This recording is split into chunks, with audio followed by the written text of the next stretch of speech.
Guito Femisoviet.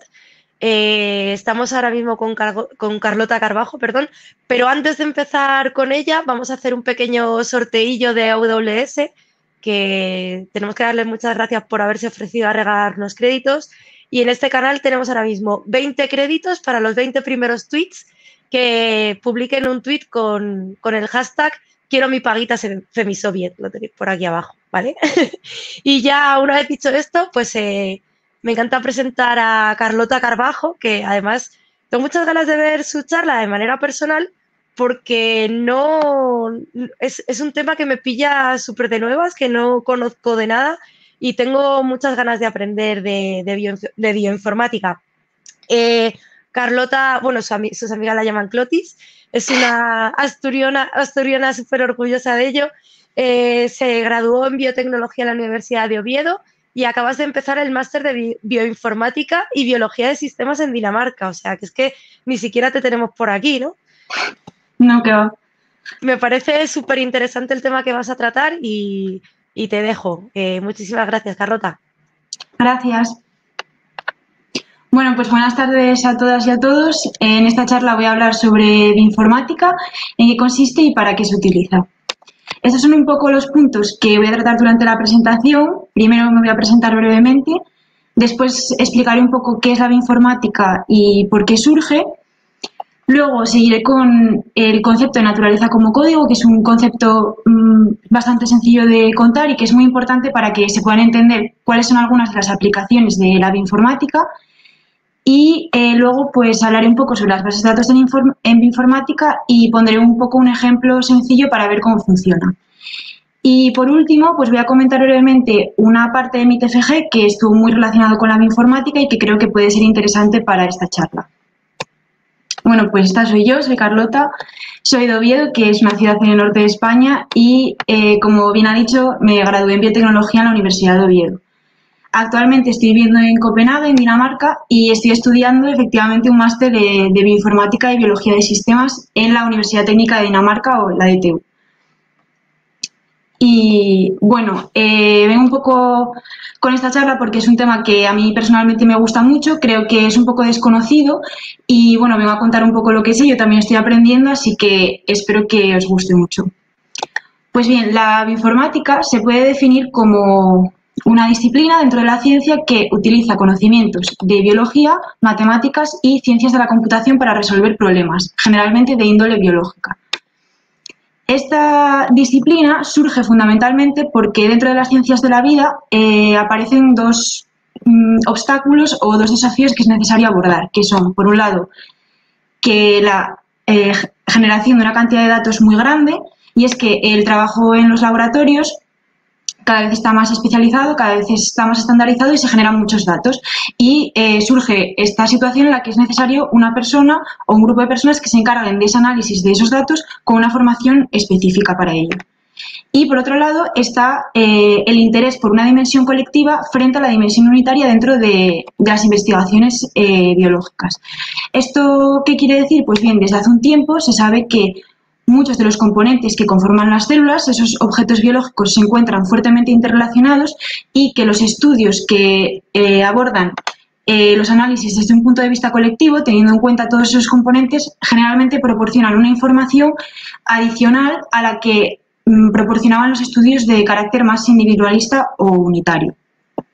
Este tipo de investigaciones normalmente requieren analizar un número de variables muy elevado y es por esto que también se ha recurrido a sistemas informáticos para llevarlo a cabo. Bueno, como seguramente os podéis imaginar, para abordar estos desafíos se requiere de una serie de algoritmos matemáticos que, bien por su complejidad o por el volumen de datos sobre el que se tienen que aplicar, requieren de la utilización de herramientas informáticas. Esto es una realidad que no es específica del campo de la biología y la bioinformática, sino que hemos visto que ha tenido lugar en muchas otras áreas de la investigación y la tecnología en las que se ha requerido de herramientas de tipo informático para solucionar problemas. Pues bien, ahora voy a comentar un poco este concepto de naturaleza como código, que es un poco una forma de entender la biología al estilo de los pitagóricos y que es muy importante para entender después cómo funciona la bioinformática. Si yo os dijera que os imaginaseis una molécula de ADN, seguramente todos tendríamos en la cabeza una foto como esta, más o menos, y si hiciésemos un zoom muy grande sobre esta molécula, lo que veríamos es que está formada por distintos átomos que son fundamentalmente carbono, hidrógeno, oxígeno, fósforo y nitrógeno. Sin embargo, como se puede ver ya en esta imagen, estos átomos no están dispuestos de forma aleatoria, sino que siguen una estructura concreta, que si dibujásemos de forma más simplificada, pues veríamos que viene a ser dos cadenas externas, donde estaría ese átomo de fósforo, y una serie de puentes internos entre esas dos cadenas. Estos puentes internos están formados por unas moléculas que en bioquímica se denominan bases nitrogenadas, y que son, en el caso del ADN, fundamentalmente 4. Adenina, la de color verde, timina morada, guanina azul y citosina roja. Estas moléculas además tienen una característica muy especial, y es que siempre se colocan de la misma manera, es decir, adenina siempre se va a colocar con timina formando ese puente, y guanina siempre se va a colocar con citosina. Entonces, una vez que tenemos claro este concepto, lo que podemos es empezar a imaginar esa molécula de ADN como dos cadenas externas que en su zona interior tienen una serie de fichas que a modo de puzzle encajan de una forma muy concreta. Pues bien, con este concepto un poco en la cabeza, si ahora tuviésemos, por ejemplo, este segmento de ADN y tuviésemos a mano una leyenda, podríamos seleccionar una de las dos cadenas, por ejemplo, la que he dibujado en azul, y podríamos ir asignando la primera letra de cada una de esas moléculas a la cadena, de la siguiente forma. Empezaríamos guanina, timina, timina, citosina, timina, guanina, adenina, etcétera, hasta el final. Entonces habríamos de alguna forma escrito la información de esa cadena en forma de un código de 4 letras. Podríamos hacer lo mismo con la siguiente cadena, pero como conocemos ese principio de complementariedad que comenté antes, de forma que siempre se disponen unas con otras de la misma manera, pues podríamos ya directamente escribir la cadena complementaria. ¿Qué significa esto? Pues bien, esa molécula de ADN inicial que teníamos la acabamos de escribir, o la información que contenía esa molécula la acabamos de escribir en forma de un código de 4 letras. Y esto lo que nos indica es que la información genética que se encuentra en las células de un elefante, una flor, una bacteria o un virus puede escribirse completamente en forma de un código de 4 letras que son G, T, C y A. Bueno, la molécula que utilicé para este ejemplo es muy sencilla, muy pequeña, el material genético nunca es tan pequeño, y para que nos hagamos una idea, pues en el caso de los seres humanos aproximadamente contamos con unas 3.200 millones de pares de bases, o en este caso pares de letras. Con esto nos podemos hacer la idea de que estas son muchísimas letras, es un código enorme, y además ni siquiera es el genoma o código genético completo más grande que se conoce. Es de entender que, dada esta situación, lo más lógico es acudir a esas herramientas informáticas para tratar este tipo de información, porque la capacidad humana para extraer la información total de ese tipo de código no es suficiente, porque son demasiadas letras o pares de bases. Pues bien, una vez que hemos entendido un poco este concepto, que es importante para entender ahora las aplicaciones, voy a comentar un poco algunas aplicaciones que me parecieron divulgativas y sencillas de contar aquí. Hay muchísimas más, la bioinformática es muy diversa y probablemente de cada una de ellas se pudiera hacer una charla de 1 hora, pero bueno, yo voy a centrarme en algunas que son más sencillas de explicar. Una de ellas pues, es la identificación y clasificación de genes. Esto es fácil de entender, que si conocemos ese código completo y sabemos que ciertas partes de ese código tienen información para un determinado gen, pues se pueden elaborar mapas en los que se clasifiquen todos esos genes y se les ponga una etiqueta identificativa. Alineamiento de secuencias. Bueno, el alineamiento de secuencias es una parte muy importante dentro de la bioinformática, es muy amplia también y consiste fundamentalmente en coger secuencias de material genético, juntarlas y ver en qué zonas podemos encontrar alguna similitud. Los alineamientos de secuencias son de distintos tipos. Pueden ser locales, si solo alineamos parte de las secuencias, pueden ser globales, si alineamos las secuencias por completo, y pueden ser múltiples si lo que hacemos es alinear muchas secuencias al mismo tiempo. Bueno, esto que he puesto aquí son 3 ejemplos de algoritmos que se utilizan para el alineamiento de secuencias. Yo no los voy a explicar porque no da tiempo en esta charla, pero si alguien tiene interés después en leer sobre ellos, pues bueno, estos son algunos de los más representativos de cada tipo. Del BLAST, que es el de los alineamientos locales, voy a hablar después poniendo un ejemplo, así que bueno, lo comentaremos más tarde. Pues bien, esto sería un ejemplo de un programa que lo que está haciendo es un alineamiento múltiple de secuencias. Entonces, lo que veríamos aquí son todas esas secuencias de código de 4 letras que están alineadas y En este lado de aquí, pues lo que tenemos son distintos organismos en los que hay desde animales a plantas, etcétera. Este tipo de alineamientos son muy interesantes, sobre todo en las investigaciones de tipo evolutivo, de forma que al alinear las secuencias se puede ver qué parte del código ha cambiado de una especie a otra y estudiando eso en función del tiempo, pues podemos ver en qué momento evolutivo una especie pasa a tener unas características distintas a otra especie, pues porque su código ha cambiado en un determinado lugar. Bueno, además de la identificación y clasificación de genes, alineamiento de secuencias, tenemos el análisis de mutaciones. Este tipo de aplicaciones es muy importante, sobre todo en las investigaciones de ciertas enfermedades, como por ejemplo el cáncer, en el que lo que se hace es comparar secuencias, que podría ser, por ejemplo, de una célula que sabemos que es sana y una célula cancerosa, y ver qué parte de esa secuencia ha cambiado, es decir, qué parte ha sufrido una mutación y, por lo tanto, cuál es el origen de esa patología.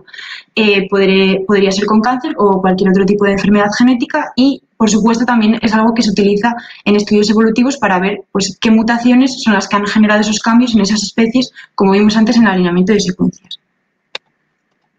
Bien, otra parte muy importante de la bioinformática es la predicción de la función de genes y proteínas. Ese también es un campo muy amplio, pero bueno, es fácil de imaginar que, como comenté en la primera aplicación, si somos capaces de identificar qué parte del código se corresponde con un determinado gen, es fácil inferir que cuando volvamos a encontrarnos código que sea similar, probablemente la función de ese nuevo código sea parecida a la del código que ya conocemos. Esto no solo se hace con genes, que es lo que hemos estado viendo con el código de 4 letras, sino que se puede hacer con proteínas. ¿Y cómo funciona esto? Pues bien, en las células, la información contenida en el ADN o en el material genético se traduce a información en proteínas y se hace de la siguiente forma. Nosotros tenemos una molécula de ADN que vamos a representar con ese código de 4 letras que va a sufrir un proceso de transcripción en el que va a pasar a formar otra molécula denominada ARN, que también se transcribe como un código de 4 letras, pero en vez de tener T's tenemos U's. Después de este proceso de transcripción, existe un proceso de traducción en el que pasamos a tener una proteína. Este proceso de traducción consiste en que cada 3 letras del código de la molécula de ARN se corresponden con un determinado aminoácido, en este caso representado por una bolita. Como podemos ver aquí, pues por ejemplo, AUG se corresponde con el aminoácido metionina, que suele ser el primero, y sería el primero que se insertaría para formar la proteína. Este proceso de transcripción y traducción que ocurre de forma real en las células, lo que hace es formar unas cadenas con todas estas bolitas o aminoácidos que en un determinado momento se pliegan y dan lugar a esa proteína funcional final. Para poder estudiar las proteínas también como un código, al igual que vimos con el material genético, lo que se hizo en su momento pues, fue asignar una letra a cada una de esas bolitas o aminoácidos para que esa estructura de la proteína pudiera escribirse en forma de un código. Por ejemplo, aquí, pues esto sería también un ejemplo de un alineamiento múltiple, pero en este caso, como podemos ver, las letras que forman el código no son las 4 letras que habíamos visto antes, sino que son otras. Es porque es código de proteínas. Aquí tendríamos también unos determinados organismos y con este alineamiento, de la misma forma que se vio antes, pues podríamos comparar y ver qué parte de estas proteínas han cambiado, por qué la función de una proteína con respecto a otra es distinta, pues quizá porque su código es distinto, dónde es distinto, buscar el origen de esa diferencia, etcétera.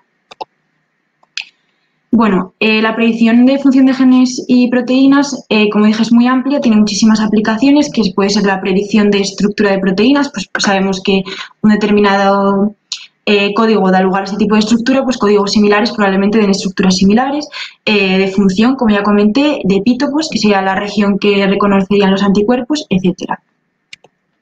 Y por último, pues voy a comentar un poco la generación de bases de datos, que también es una parte muy importante dentro de la bioinformática. Existen bases de datos de prácticamente casi todo, de secuencias, genes, proteínas, lo que quieras.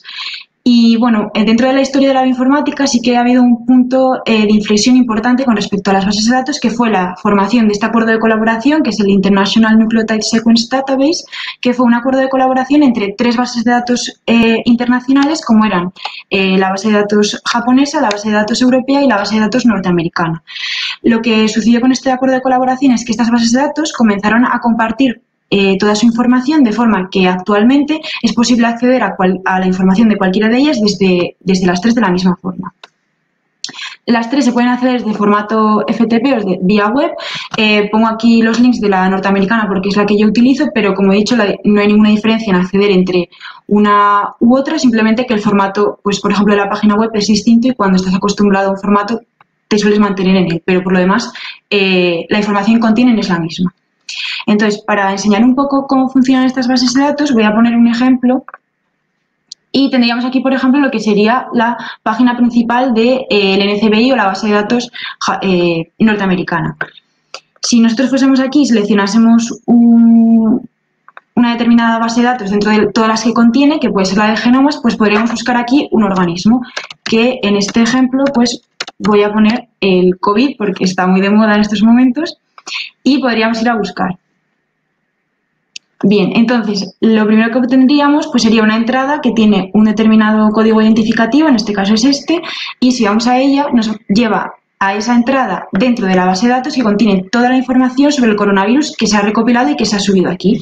Esta información la suben distintos científicos, investigadores a lo largo de todo el planeta, grupos de investigación y bueno, se mantiene aquí.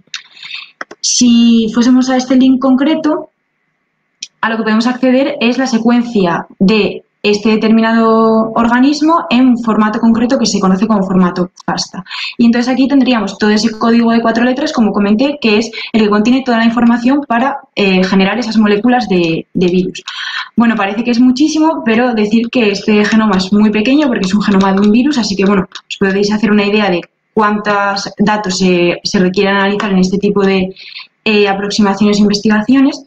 Y esta sería una de las utilidades que podría tener las bases de datos. Es decir, yo quiero buscar algo, está aquí, voy a la base de datos y lo puedo encontrar. Estas bases de datos son públicas, cualquiera puede acceder, lo podéis hacer vosotros desde casa en vuestro navegador, pero no es la única aplicación que puede tener la base de datos. También puede suceder que tú te encuentres, por ejemplo, en tu laboratorio, hagas un determinado experimento y, por ejemplo, consigas una determinada secuencia. La tienes subida a tu ordenador y te haces una serie de preguntas. Quieres saber si esta secuencia es de algo concreto, si ya existe, si alguien la ha visto antes y ha escrito sobre ella, si no, si es algo nuevo. Entonces, si te encuentras ante esa situación, pues sería tan fácil como seleccionar esta secuencia y irnos a una herramienta que tiene las bases de datos que se conoce como BLAST, que es un algoritmo de alineamiento, como comenté antes. En este caso vamos a hacer una búsqueda con material genético ADN, entonces vamos a nucleótidos, aquí pegarías tu secuencia, bueno, la podrías subir directamente y podrías marcar una serie de características que en estos momentos para el ejemplo no voy a hacer. Harías un BLAST que bueno, va a llevar unos segundos, entonces mientras tanto voy a explicar cómo funciona este algoritmo de alineamiento. Bueno, BLAST es un algoritmo de alineamiento que se utiliza mucho en las bases de datos porque es bastante rápido y funciona bien para búsquedas rápidas y lo que va a hacer es buscar una serie de secuencias que tengan el alineamiento de una serie de letras, X letras, que sumen una puntuación mínima T, es decir, va a coger la secuencia que tú introduces y va a buscar entre todas las secuencias que contiene la base de datos esa puntuación mínima T con la secuencia introducida y va a formar una secuencia semilla donde se ha producido esa puntuación mínima T. Después, esas secuencias semillas se van a extender por ambos lados, comparándose con la secuencia que tú introdujiste y en función de si se produce una coincidencia en ese código de letras o no, se va a ir aumentando o disminuyendo la puntuación. Va a llegar un punto en el que esa puntuación va a superar un score prefijado y entonces el alineamiento se va a mostrar por pantalla y es lo que tú vas a recibir como output. Que es lo que vamos a ver ahora si ya termino. Sí, ya termino. Pues bueno, esto sería lo que recibes después de hacer el BLAST y aquí lo que tendría sería una lista de todas esas secuencias dentro de la base de datos que, con las que el algoritmo ha encontrado alguna coincidencia. Luego aquí tienes alguna información sobre lo bueno que ha sido ese alineamiento o la probabilidad de que se haya producido al azar, etcétera, y lo importante es que aquí al final lo que tienes son una serie de números de acceso o números identificativos que te permiten llegar a la entrada de la base de datos que contiene esta información. Entonces, por ejemplo, en este caso, pues el mejor alineamiento se produjo con esta secuencia. podríamos hacer clic y entonces nos llevaría directamente a la entrada en la base de datos que contiene esa secuencia y que tiene toda la información sobre la secuencia que introdujimos. En este caso, pues es la que habíamos visto antes del COVID, porque la secuencia que introduje para hacer el ejemplo era la del COVID, pero bueno, sería un poco cómo funciona, por ejemplo, este tipo de bases de datos. Vale. Y bueno, un poco para terminar, voy a comentar una parte concreta de mi trabajo de fin de grado porque creo que puede ser de interés. Tratos sobre la utilización de Machine Learning y Deep Learning, que yo creo que son técnicas que ahora mismo pues están muy de moda o son muy llamativas, y es también una de las partes de la bioinformática que está en auge, porque bueno, se ha visto que estas técnicas han tenido mucho éxito en otros ámbitos y entonces están intentando aplicar al ámbito biológico para ver si aquí pues ofrecen soluciones o si aportan información que las técnicas que se utilizaban hasta ahora no. El título del trabajo pues fue Empleo de inteligencia artificial para el análisis de datos ómicos y bueno, un poco para poner en contexto y entender cómo se utilizó este Deep Learning, explicar qué son estos datos ómicos. Las capas ómicas en biología se conocen como los niveles de organización biológica de los distintos objetos biológicos, como pueden ser pues, genes en los genomas, transcritos, transcriptomas, proteínas en el proteoma, metabolitos en el metaboloma, etc. En mi caso yo trabajé con proteoma porque eran proteínas, pero bueno, estas distintas capas contienen muchísimos datos y entonces bueno, es una disciplina, la disciplina de las ómicas, que desde sus inicios prácticamente se aborda con herramientas de tipo computacional o bioestadísticas, como es lógico, por el número, la cantidad de datos y variables con las que se trabaja. En mi caso, pues yo tenía unos datos que eran de proteínas de pino, concretamente de proteínas del núcleo de las células de estos ejemplares de pino y de los cloroplastos. Estos pinos que yo utilicé para el análisis de datos, pues se habían utilizado en un experimento que simulaba una ola de calor, de forma que mis datos pues eran fundamentalmente cinco grupos. Un grupo control, que eran las plantas que habían estado a 25 grados, y luego un grupo T1, T3, T5 y T10, que eran plantas que se habían sometido a una temperatura más extrema durante un día 3, 5 o 10. Para el análisis utilicé esos 4 primeros grupos y para el modelo predictivo, que es lo que yo voy a contar, que me parece interesante en esta charla, se utilizó el grupo T10. Pues bien, un poco para ponernos en contexto, esto sería una imagen más o menos de una célula vegetal y las proteínas, los datos de proteínas de núcleo serían los que pertenecen a ese orgánulo y los datos de proteína de cloroplastos pertenecerían a esos orgánulos. Los cloroplastos son unos orgánulos que hay en las plantas y son muy importantes para la realización de la fotosíntesis. Y los datos que yo tenía pertenecían a cantidad de proteínas, es decir, mis matrices de datos contenían datos de muchas proteínas distintas y la cantidad que había de cada una de estas proteínas en esos distintos grupos de tratamiento. Con ellos se hicieron una serie de análisis que aquí no nos van a interesar, pero lo que me gustaría contar, que creo que es interesante, pues fue la realización de un modelo predictivo utilizando Deep Learning, en concreto la biblioteca de código abierto de TensorFlow. ¿Y cómo funcionaba este modelo? Pues bien, el modelo se entrenó fundamentalmente con los datos de proteína del núcleo. Es decir, el modelo se le ofrecieron 4 tratamientos distintos y una serie de proteínas con las que se entrenó. Cada vez que se entrenaba el modelo se le adicionaba una etiqueta predictiva que era una de las proteínas de los cloroplastos, de forma que se le decía que todos estos datos de proteínas de núcleo se correspondían con esta determinada proteína de cloroplasto. Esto se hizo con todas las proteínas de cloroplastos que contenía el set de datos, que para que nos hagamos una idea, pues se entrenaba con 404 proteínas nucleares y se le presentaron 446 etiquetas predictivas, es decir, el modelo se entrenó 446 veces con cada una de esas etiquetas predictivas.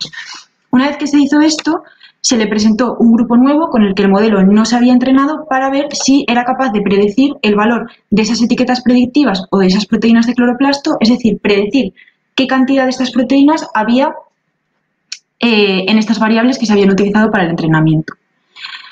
Pues bien, para hacer esto lo que se hizo fue construir 3 modelos distintos en R y se comprobó cuál de ellos presentaba menor error. Un modelo de 2 capas, un modelo de 3 capas y un modelo de 4 capas. El error más bajo lo tenía el modelo de 4 capas y fue el que se seleccionó posteriormente. Esto, bueno, era de esperar porque se sabe desde hace un tiempo que en los modelos de Deep Learning, pues a medida que aumentas el número de capas, la capacidad de abstracción es mayor y entonces se suelen dar mejores resultados. Sin embargo, bueno, no todo es blanco o negro, tiene también sus limitaciones, pero en este caso, pues efectivamente el que tenía más capas dio mejor resultado.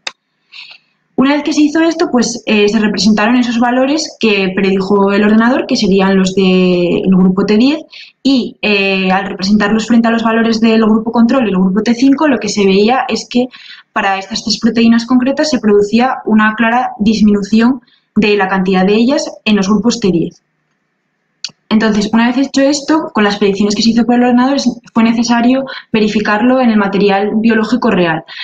Esto es muy importante porque la bioinformática muchas veces es capaz de hacer muchos análisis in silico, teóricos, pero que siempre es necesario validar en los laboratorios mediante experimentos para comprobar que realmente se está ajustando a una realidad empírica. Entonces, para hacer esto, pues se hizo una prueba que se conoce como PCR cuantitativa, que no voy a contar aquí porque no interesa, pero lo que nos permite esta prueba es cuantificar la cantidad de estos transcritos en ese grupo T10 real, en el material biológico que existía. Y lo que se vio es que realmente el ordenador fue capaz de predecir perfectamente que esa disminución en los grupos T10, es decir, fue capaz de ver la tendencia a disminuir sin que ese grupo se hubiera utilizado en el entrenamiento.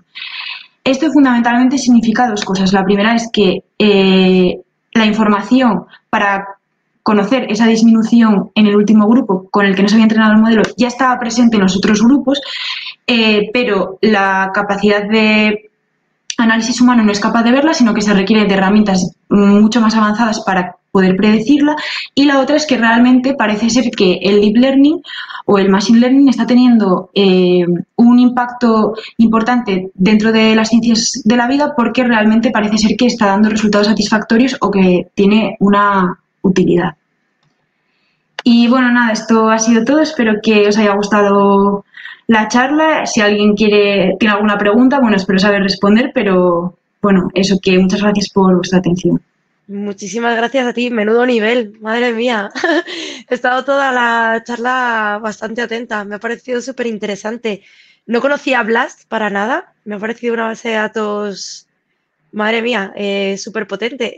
¿La soléis utilizar de habitual en el trabajo? Sí, sí. De hecho, suele ser de lo primero que se enseña porque te permite obtener mucha información. No sabes que cómo está funciona. verificada. ¿Funciona por abajo con qué tecnología? Supongo que tendrá un algoritmo propio o algo, no lo sabes. Buah, eso no tengo ni idea, ¿no? la verdad. Pero es un proyecto súper chulo y es libre, o sea, es acceso libre. Sí, es acceso libre para cualquiera. Y vosotros podéis ir subiendo la información que vais manteniendo, vamos, que vais sacando de vuestros experimentos ahí. Yo nunca he subido información, entonces no sé exactamente cuál es el proceso, pero la realidad es que sí, cualquier grupo de investigación puede subir la información. Me imagino que hay algún proceso de verificación en que esa información es cierta, pero al igual que con cualquier otro tipo de publicación científica, pero sí, cualquier persona en el mundo de la investigación de la ciencia puede aportar información a las bases de datos de forma pública.